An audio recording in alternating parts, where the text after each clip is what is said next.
Mr. A1 Sino ASS2IR Soegihartonotonegoro ST is the spiritual leader and metaphysical manifestation of the King of Kailasa. Kailasa is a kingdom not born of royal bloodline, but of a line of soul family connection beyond the need of bloodline. It is the family of King Solomon, his ancestors and descendants. Said to have had thousands of children, King Solomon's soul lineage over time has continued and today come together in recognition of and in collective manifestation of the prophecy of heaven on earth. Before his passing, King Solomon relocated his family and traditions to Solo, Jawa, now Java, Indonesia, and with his most trusted queen and safeguard of the private wealth of spiritual understandings that made it possible.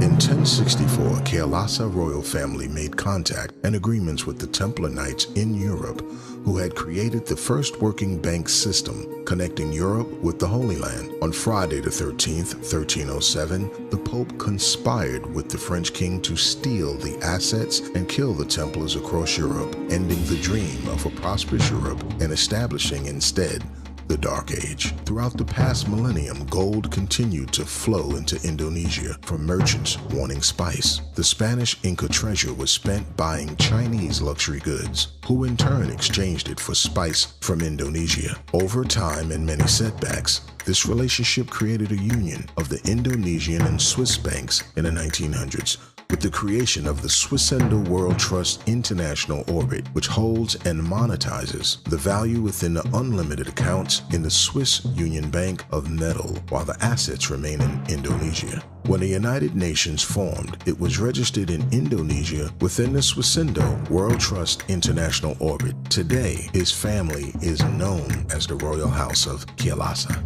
Bapak Sugi is the 681st king in a long line of Indonesian servant kings dating back to antiquity. In 2004, Bapak had an inner calling by God, followed by the then custodian of the M1 position inviting him to take on that role. Bapak didn't accept the calling until a few years later. The M1 role is a private arrangement between royal families of the world to hold the combined private wealth under one signature in order to bypass disputes and return the wealth to the people equally.